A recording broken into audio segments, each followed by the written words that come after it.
भी आए और माननीय बहन जी की रीति नीतियों के बारे में आप सभी को रूबरू करें।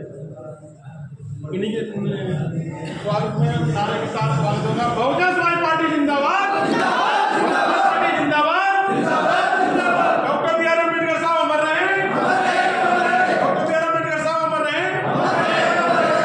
जिलाध्यक्ष बाबा साहब डॉक्टर अम्बेडकर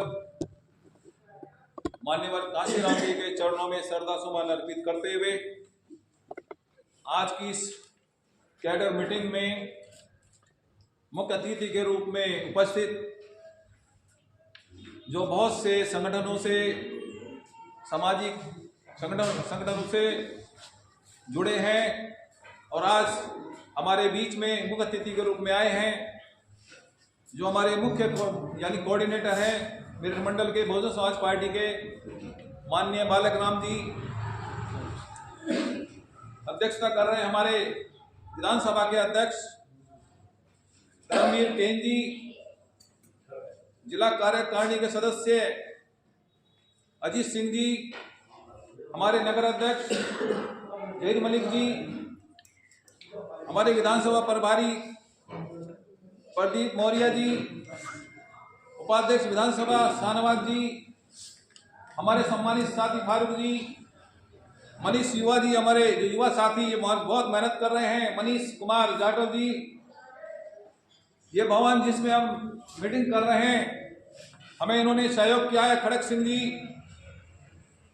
सेक्टर अध्यक्ष हरिंदर जी, दूसरे सेक्टर अध्यक्ष ब्रजपाल सिंह जी और हमारे जो कैमरे में टीवी चैनल के जो इंचार्ज हैं देवेंद्र जी हिसाली, अधिकार मंच से टीवी चैनल चलाते हैं, आप सभी का मैं सम्मान करते हुए और मेरे सामने बैठे सभी सम्मानित नौजवान बुजुर्गों साथियों, आज ये मीटिंग कैडर कैंप के रूप में हुई है और ये बहन जी का आदेश था कि मीटिंग हमारी बंद कमरों में होनी चाहिए। तो मैं ये बात रखना चाहता हूँ कि बहुजन समाज पार्टी की आवश्यकता क्यों पड़ी, क्यों बनानी पड़ी बीएसपी, क्या जरूरत पड़ी। जरूरत ये पड़ी, बाबा साहब डॉक्टर अम्बेडकर जी का जो मिशन था वो रुक गया था। कैसे रुक गया था? जब बाबा साहब की हालत खराब थी तो उन्होंने उससे पहले आरपीआई बनाई थी, अपने सिपे सालार भरोसे के लोगों से जिनके जिम्मेदारी कंधों पे बाबा साहब ने सौंपी थी, उनसे एक बात कही थी, ये हमारा मिशन है, हमारे महापुरुष जो पूर्व में रहे हैं जिनकी वजह से हम आगे बढ़े हैं, बाबा साहब ने कहा उनकी विचारधारा को आगे बढ़ाना ये हमारा मिशन है। ये मिशन इसे आगे ले जाना है, यदि आगे नहीं ले जा सकते तो कम से कम इसे पीछे नहीं जाने देना, चाहे यहीं बीच में छोड़ देना, लेकिन पीछे नहीं जाना चाहिए। वो आरपीआई, एक आरपीआई बाबा साहब ने बनाई थी, महाराष्ट्र में मनुवादियों ने 20 टुकड़े कर दिए और 20 टुकड़े करने के बाद सभी लोग बिक गए। कोई प्रकाश राव अम्बेडकर बन गया, कोई फलाना बन गया, किसी ने कहा मुझे समझौते कर लिए कांग्रेस से, मुझे एमपी बना दो, किसी ने कहा मिनिस्टर बना दो, किसी ने कुछ कहा, तो बाबा का मिशन रुक गया। माननीय हमारे काशीराम जी बीच में आए, बहुत लंबी बात होगी, शॉर्ट में बताता हूँ। उन्होंने देखा, जब बाबा साहब के बारे में पता चला, उन्होंने इन पार्टियों को इकट्ठा करने की कोशिश करी और सबसे बात की कि भाई मिशन बाबा साहब का ऐसे नहीं चलेगा, सब लोग एकजुट हो जाओ, एकजुट हो जा करके और तब हम मिशन बाबा साहब का चला सकते हैं। माननीय काशीराम जी ने एकजुट करने के लिए दिल्ली में भी बैठक बुलाई थी, हम भी उसमें गए थे और माननीय काशीराम जी कह रहे थे देखो आने वाले हैं, लेकिन उनका 2 घंटे वेट करा, कोई नहीं आया। साहब ने कहा भाई क्यों नहीं आया? कहने काशीराम जी किस चक्कर में पड़ रहे हो? अरे हम एकजुट नहीं होंगे, हमारे अलग अलग भी ठीक है, तुम भी एक पार्टी बना लो आरपीआई। तो माननीय काशीराम जी ने कहा एक अस्पताल में 20 चारपाई बीमार लोगों की पड़ी हैं और मैं भी एक चारपाई डाल लूं, उससे काम चलने वाला नहीं है। तो साथियों, इसी बीच बाबा काशीराम जी ने बामसेब बनाई, DS4 बनाई और बीएसपी 1984 में बनाई और 84 में बनाने से हमारा जो समाज है, दलित समाज, बहुजन समाज, ओबीसी समाज, जिस समाज का मान सम्मान नहीं था, जिन्हें जो हमारे सैन समाज को नाई बोला करते, नाई के, हमारे आदमी को बोलते लड़कों का, वो लड़के चमार के, कुमार के, इस तरीके से बुलाया करते थे। अपने घरों में पानी नहीं पिला सकते थे, बैठा नहीं सकते थे और ना हमारे घर में आ सकते थे। बहुत ही छुआछूत भेदभाव था। और जब हमारी बहन बेटी के साथ कुछ होता था, हमारे किसी भाई को मारा जाता था, घर जला दिए जाते थे, तो हम इंस्पेक्टर थाने में जाते थे। जब थाने में हम जाते थे, हमारे समाज क्या देखता था? जो दबंग है, अत्याचार करने वाला है, वो दरोगा के सामने कुर्सी पे बैठा है और दरोगा उसको चाय पिला रहा है। हमारा आदमी जमीन में नीचे बैठ के गिड़गिड़ा रहा है, हमारे साथ ये हुआ और वो हुआ, हमें न्याय नहीं मिलता था। लेकिन जैसे ही आपकी बहन बेटी, बहन कुमारी मायावती जी बहुजन समाज की पार्टी की तरफ से जब मुख्यमंत्री बनी, मुख्यमंत्री बनने के बाद पासा पलट गया। अत्याचारी नीचे बैठ के गिड़गिड़ाने लगा और जो नीचे बैठ के गिड़गिड़ा था दलित समाज का, ओबीसी समाज का गरीब व्यक्ति, उसे दरोगा कुर्सी में बैठा के चाय पिलाने लगा। ये सामाजिक परिवर्तन बहन जी ने लाया और उन्होंने उनको सजा दी और हमें न्याय दिया। ये सामाजिक परिवर्तन, क्योंकि हम मांगने वाले थे, हम भिखारी थे, हमें लोन दे दो, हमें मारा जा रहा है, हमें ये दे दो। किससे मांगते थे? सरकार से मांगते थे।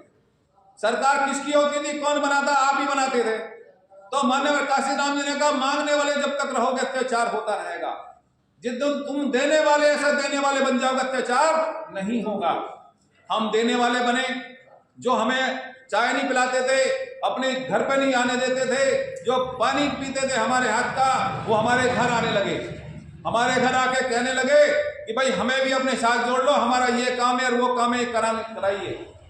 तो साथियों, बहन कुमारी मायावती जी ने, हमारे राष्ट्रीय अध्यक्ष जी ने जब मुख्यमंत्री थी, 28,419 ग्रामों का अम्बेडकर योजना के अंतर्गत विकास किया और समग्र विकास किया।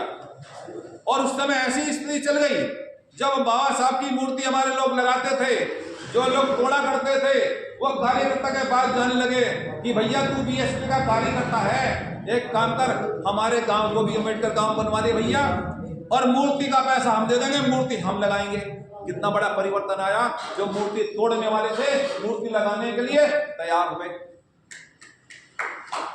हम जाट समाज को जोड़ रहे थे, 5 मुझे मंडलों में जिम्मेदारी थी। मैं जाट समाज को समझा रहा था।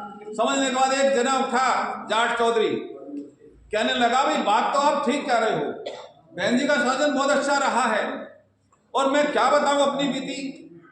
हम लोग रात में गांव को सोए थे, गांव में, और जब उठे तो देखा कि भी आरसीसी कब पड़ गई, ये खंबे कब गड़ गए, ये तार कब लग गए, और बिजली कब आ गई, और ये पानी की व्यवस्था, बोरिंग कब हो गई, बरमे कब लग गए। हमें लगा कि भाई हम क्या देख रहे हैं, सपना देख रहे हैं कहीं। तो जब देखा सपना नहीं हकीकत है, तो हमें तो लगा कि बहन जी के हाथ में जादू है, जादू। ये जादू से ही हो सकता है, बिना जादू के नहीं हो सकता।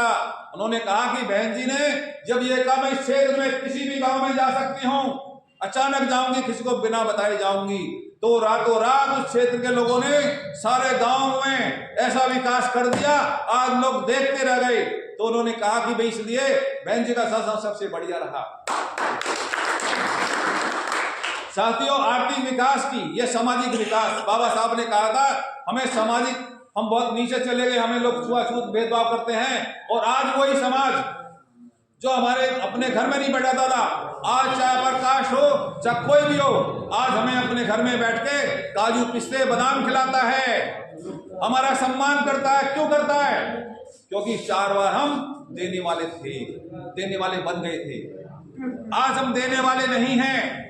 12 साल हो गए, इसलिए अत्याचार शुरू हो गए। हमारी बहन बेटी गंगा जी में नहाने गई थी, गर्मी का मौसम था गांव में, और उन लोगों ने, मनुवादी लड़कों ने उसको कपड़े उतार कर उसको बहुत पिटाई की, तूने इसको गंगा को। मोच रखने पे हमारे लोग मार दिए जाते हैं। हमारे बच्चे जो भूखे प्यासे थे जबलपुर के अंदर, मध्य प्रदेश में, वहां पर भूखे यानी प्यास लग रही थी, कुएं से पानी पी लिया। 4-5 बच्चे थे, ज्यादा 12-10 साल के थे, उनकी इतनी मरम्मत करी, इतनी मरम्मत की, उनको मना छोड़ दिया। ये मनुवादी सरकार बन गई है, ये रामराज आने वाला है, ये संविधान खत्म कर दिया गया है। तो अब ये आपको देखना है कि आपके बुजुर्गों ने बहुत कुछ सहा था और वही सहने वाले आपके पोते पड़पोते होंगे। आपने तो गुजार ली, लेकिन आने वाला समय कि आपको गाली देगा, अपने बच्चे कहेंगे हमारे दादा परदादा समझ गए होते तो आज हमारी स्थिति नहीं होती ऐसे। तो साथियों, मैं आपको ये चीज बताना चाहता हूं, ये जो वोट है, ये सीएम और पीएम की कुर्सी क्या होती है, बहुत ताकतवर होती है। और ये अलाउद्दीन के चिराग की तरह है। अलाउद्दीन के चिराग के बारे में सुना है, कोई हुआ करता था, उसे घिसने से क्या होता था, उसमें से धुआं निकलता था और धुआं में से बहुत बड़ा जिन आता था और जिन कहता था आप मेरे आका हो, मैं आपका गुलाम हूं, आदेश करिए क्या करना है। अलाउद्दीन कहता है जंगल में हूं, मुझे मकान बना दो, महल बना दो, खजाना ला दो, आ गया मेरे आका। इसी प्रकार बहन जी घंटी दबा की थी और प्रदेश का सबसे पावरफुल अधिकारी आता था जिसके हाथ में सारी ताकत रहती थी। वो कहता था आप मेरी आका हैं, मैं आपका गुलाम हूं, आदेश करिए क्या करना है। बहन जी ने कहा ये बहुजन समाज के लोग, ओबीसी दलित समाज के लोग और मुस्लिम समाज के लोग ये बाबा साहब को बहुत मानते हैं और जगह जगह बाबा की मूर्ति खड़ी करते हैं, दूसरे लोग नहीं लगने देते। और मेरठ में तो 5 लोग शहीद हो गए क्योंकि बाबा साहब की मूर्ति लगाने वाले थे, लगवाना चाहते थे, अपने लिए कुछ नहीं चाहते, उनको मार दिया गया। इनका ख्वाब क्या है? इनका ख्वाब यह है कि बाबा साहब का बहुत बड़ा पार्क हो और बहुत विशाल मूर्ति बाबा साहब के लगे। उन्होंने कहा लखनऊ में ऐसा विशाल पार्क बनाओ जो दुनिया में इतना बड़ा ना हो, इतनी विशाल मूर्ति बनाओ जो कहीं किसी भी राजनीतिक नेता की या किसी की ना हो। बन गया मेरे आका, बन गया, लखनऊ में बन गया। और मेरे आका, बहन जी ने कहा ये गली मोहल्ले के नाम अंबेडकर गली रखते हैं और गांव का नाम रखते हैं, दूसरे लोग नहीं रखने देते। इनका ख्वाब ये है कि बाबा साहब के नाम से अंबेडकर नगर बना दो, बन गया मेरे आका। गौतम बुद्ध नगर के नाम से बना दो, बन गया मेरे आका। काशी नाम के नाम से बना दो, बन गया मेरे आका। रविदास जी के नाम से बना दो, बन गया मेरे आका। और साहू जी महाराज, फूले, ज्योतिराव फूले, महापुरुषों के जो ओबीसी हमारे समाज के हैं, इनके नाम से बना दो, बन गया मेरे आका। और मेरे आका उन्होंने कहा कि ये बाबा साहब को पढ़ते हैं। बाबा साहब ने कहा शिक्षित बनो, तो शिक्षा की तरफ ज्यादा ध्यान देते हैं। पैसा इनके पास नहीं होता, ये 4वीं 5वीं तक ही अपना स्कूल चला पाते, उससे आगे नहीं निकलते। उन्होंने कहा इंटर कॉलेज, डिग्री कॉलेज बना दो, बड़े बड़े विश्वविद्यालय बना दो, बन गया मेरे आका। देखिए बढ़िया विशाल बन गया गौतम बुद्ध नगर में, और सभी जगह, सभी पूरे प्रदेश में बना दिए गए हैं। तो मैं आपसे ये कहना चाहता हूं, जब अपना घर बनाते हैं तो कर्ज भी हमारा नहीं छूटता और उसे कई साल लग जाते हैं। और बहन जी ने इतना विशाल पार्क बना दिया, हल्दी लगी ना फिटकरी, हल्दी लगी ना फिटकरी, इतना विशाल पार्क कैसे बन गया? ये अलाउद्दीन का चिराग नहीं तो क्या है? बगैर पैसे सारी चीज हो गई। लेकिन आज अलाउद्दीन का चिराग हमारी गलती से, दूसरों की जो दुश्मन था उसकी चालाकी से, ये अलाउद्दीन का चिराग दुश्मन ने छीन लिया है। आज वही काम कर रहा अलाउद्दीन का चिराग। ओबीसी का आरक्षण खत्म कर दो, दलितों का आरक्षण खत्म कर दो, इनकी एजुकेशन खत्म कर दो, महंगाई कर दो और इनको भिखारी बना दो। इनको केवल 5 किलो अनाज दे दो और महंगाई इतनी कर दो, केवल 5 किलो अनाज के चक्कर में ये भीख की मांगते रहे। पहले 20 करोड़ लोग थे, पहले 20 करोड़ लोग थे जिनको मुफ्त राशन मिलता था, आज 80 करोड़ हैं। इसका मतलब गरीबी बढ़ी है। आज ऐसे हम देख रहे हैं, भिखारी भी मांगता था पहले, लेकिन भिखारी नहीं, एक आम आदमी भी देख रहे हैं, औरतों को देख रहे हैं भीख मांग रही हैं, हिंदू भी भीख मांग रही है, गुजारा नहीं चल रहा। तो ये भिखारी बना रहा है।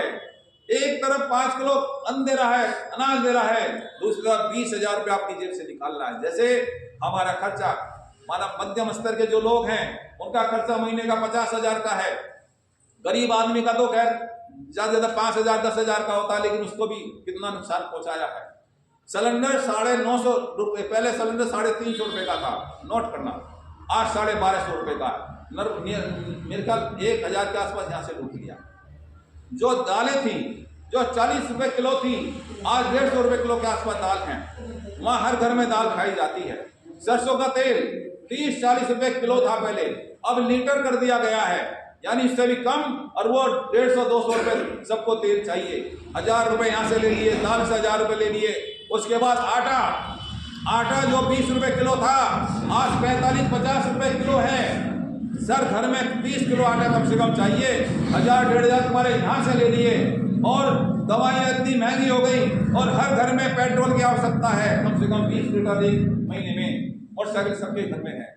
अगर 20 लीटर पेट्रोल पहले 800 रुपए का आता था, आज कितने का आता है? आज 2000 रुपए का आता है। 1000 रुपए यहाँ से लूट लिए, और बच्चों की पेंसिल रबड़ यहाँ से लूट लिए। पता नहीं कहाँ तुम्हारे कपड़े महंगे हो गए। दवाई जो 50 रुपए का पत्ता बढ़िया दवाई मिलती थी, जो स्पेशल दवाई मिलती थी, आज वो कम से कम 300 रुपए की हो गई है। गरीब आदमी इलाज भी नहीं करा सकता। औषधि जनौषधि के नाम से क्या हो रहा है? जिनकी एक्सपायर डेट हो जाती है उनको पैक करके जनौषधि बेच देते हैं। उनका फायदा इतना नहीं होता जो होता है दूसरी दवाइयों से होता है। कहने का मतलब है बहुत बड़ी साजिश है। मैं, क्योंकि हमारे मुख्य अतिथि बोलने वाले हैं, उनको मैं समय दूंगा। ज्यादा मैं इसलिए नहीं बोलना चाहता कि आपको मैं सुनना चाहता हूं, और इसलिए मैं अपनी बात समाप्त करता हूं। जय भीम, जय भारत, खुदा हाफिज।